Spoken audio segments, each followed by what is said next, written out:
Good morning friends, Malathi cooking ಚಾನಲ್ಗೆ ಎಲ್ರಿಗೂ ಸ್ವಾಗತ. ನಾನಿವತ್ತು ಬೇಸನ್ ಉಂಡೆ ಹೇಗೆ ಮಾಡೋದು ಅಂತ ಹೇಳ್ತಾ ಇದ್ದೀನಿ. ಬೇಸನ್ ಉಂಡೆ ಒಳ್ಳೆ ಟೇಸ್ಟಿಯಾಗಿ ಚೆನ್ನಾಗಿರುತ್ತೆ.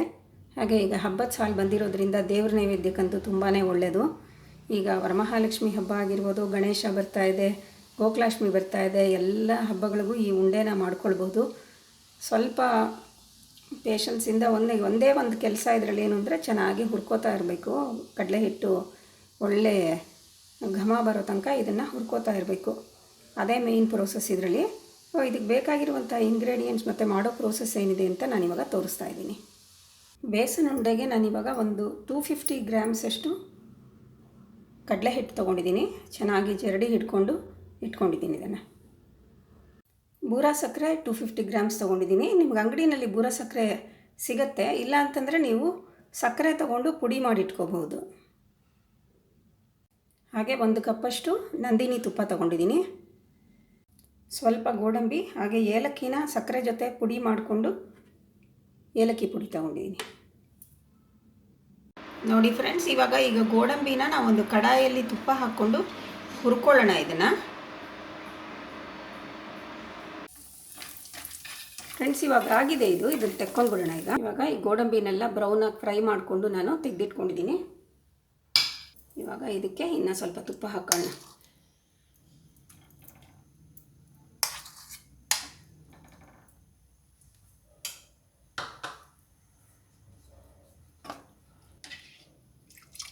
ತುಪ್ಪ ಕರಗಿದೆ. ಇವಾಗ ನಾವು ಈ ಕಡಲೆ ಹಿಟ್ಟನ್ನು ಹಾಕೊಳ್ಳೋಣ.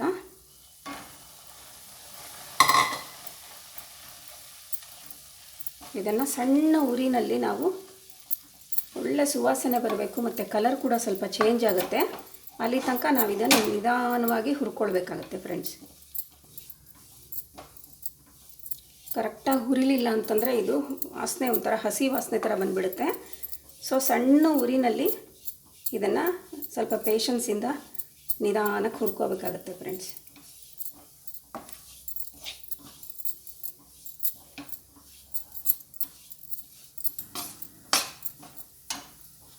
ಇವಾಗ ಇದಕ್ಕೆ ಇನ್ನೊಂದು ಸ್ವಲ್ಪ ತುಪ್ಪ ಹಾಕೊಳ್ಳೋಣ.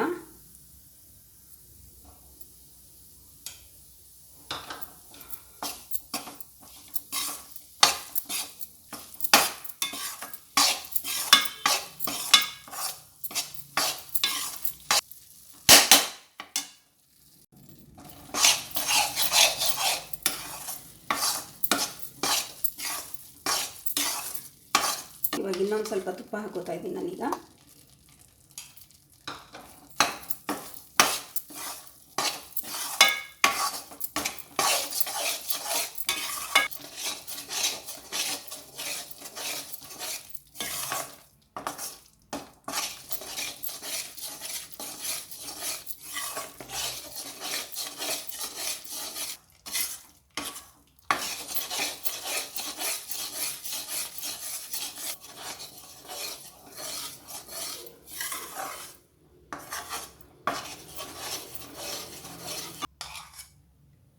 ಸ್ವಲ್ಪ ತುಪ್ಪ ಹಾಕೋಣ.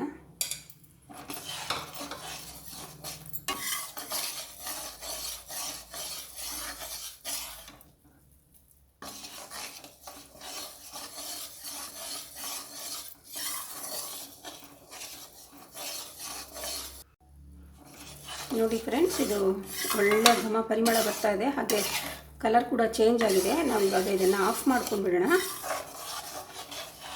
ಗ್ಯಾಸ್ ಆಫ್ ಮಾಡ್ತಾ ಇದ್ದೀನಿ. ಇದನ್ನು ಬೇರೆ ಪಾತ್ರೆಗೆ ಬಗ್ಗಿಸ್ಕೊಂಡ್ಬಿಡೋಣ ಫ್ರೆಂಡ್ಸ್. ಇವಾಗ ಇದು ಆರಿದೆ, ಸ್ವಲ್ಪ ಪರವಾಗಿಲ್ಲ. ಇವಾಗ ಬಿಸಿ ಕಡಿಮೆ ಆಗಿದೆ. ಇವಾಗ ನಾವು ಈ ಸಕ್ಕರೆ ಇಟ್ಕೊಂಡಿದ್ವಲ್ಲ, ಬೂರಾ ಸಕ್ಕರೆ ಹಾಕೋತಾ ಇದ್ದೀನಿ ಈಗ.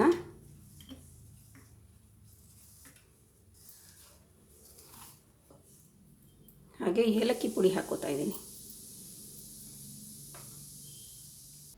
ಮತ್ತು ಕರೆದಿಟ್ಕೊಂಡಿರೋಂಥ ಈ ಗೋಡಂಬಿ ಹಾಕ್ತಾ ಇದ್ದೀನಿ.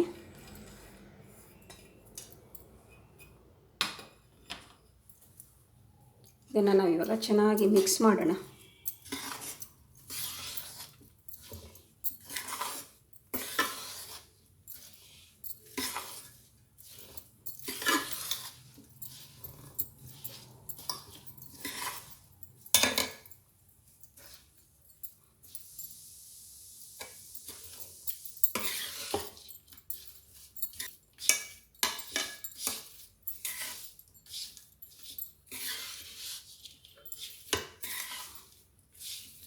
ನೋಡಿ ಫ್ರೆಂಡ್ಸ್, ಸಕ್ಕರೆ ಹಾಕಿದ ತಕ್ಷಣ ಕಡಲೆ ಹಿಟ್ಟು ತುಪ್ಪ ಒಂಥರ ನೀರು ಥರ ಇತ್ತಲ್ಲ, ನೀರಾಗಿ ಲಿಕ್ವಿಡ್ ಥರ ಕಾಣಿಸ್ತಾ ಇತ್ತು. ಎಲ್ಲ ಎಷ್ಟು ಸಕ್ಕರೆ ಎಲ್ಲ ಹೀರ್ಕೊಂಡು ಯಾವ ಥರ ಆಗಿದೆ.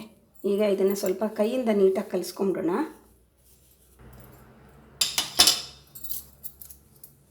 ಸ್ವಲ್ಪ ಬಿಸಿ ಇದೆ, ಹಾಗೆ ಕಲಿಸ್ಕೊಳ್ಳೋಣ.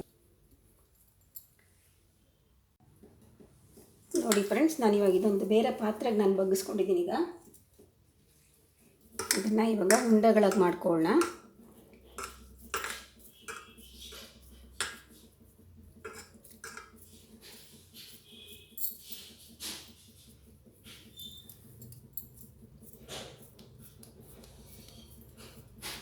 ನೋಡಿ ಆ ತುಪ್ಪದ್ದು ಶೈನಿಂಗು ಯಾವ ಥರ ಇದೆ ಇದಕ್ಕೆ.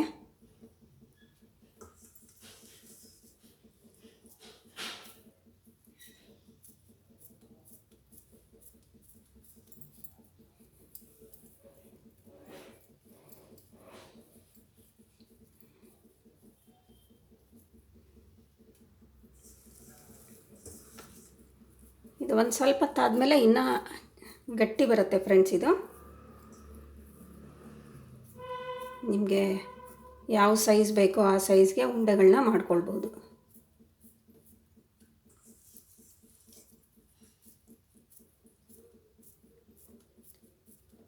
ಮಧ್ಯ ಮಧ್ಯ ಎಲ್ಲ ನೋಡಿ ಗೋಡಂಬಿ ಎಲ್ಲ ಕಾಣಿಸ್ತಾ ಇದೆ.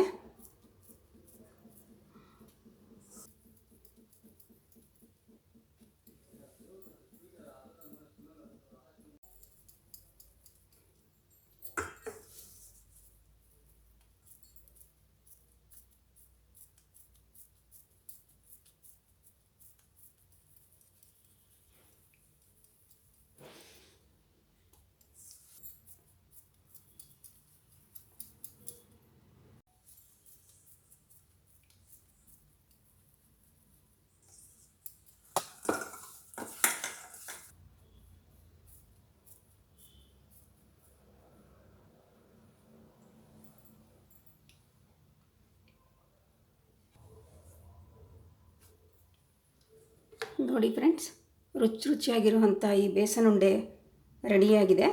ನೀವು ಈ ಸತಿ ಯಾವುದೇ ಶ್ರಾವಣ ಮಾಸದಲ್ಲಿರುವಂಥ ಯಾವುದೇ ಹಬ್ಬಕ್ಕಾಗಲಿ ಮಾಡ್ಕೊಳ್ಬೋದು. ಹಬ್ಬ ಒಂದೇ ಅಲ್ಲ, ಬೇರೆ ಯಾವುದೇ ಅಕೇಶನಲ್ಲಿ ಕೂಡ ಮಾಡ್ಕೊಳ್ಬೋದು. ಊರಿಗಿರಾಗೆ ಏನಾದರೂ ಹೋಗೋ ಸಂದರ್ಭ ಬಂತು ಅಂದರೆ ಇದನ್ನು ಮಾಡ್ಕೊಂಡು ಹೋದರೆ ನೀವು ಟೂರ್ ಮುಗಿಸ್ಕೊಂಡು ಬರೋ ತನಕ ಇದನ್ನು ಇಟ್ಕೊಂಡು ತಿನ್ಬೋದು. ಅಷ್ಟು ಚೆನ್ನಾಗಿರುತ್ತೆ ಇದು. ನೀವು ಇದನ್ನೊಂದು ಸತಿ ಮನೆಯಲ್ಲಿ ಟ್ರೈ ಮಾಡಿ. ನಿಮ್ಗೆ ಇಷ್ಟ ಆಯಿತು ಅಂದರೆ ಲೈಕ್ ಮಾಡಿ, ಶೇರ್ ಮಾಡಿ, ಕಮೆಂಟ್ ಮಾಡಿ, ಹಾಗೆ ಸಬ್ಸ್ಕ್ರೈಬ್ ಮಾಡೋದನ್ನು ಮರಿಬೇಡಿ.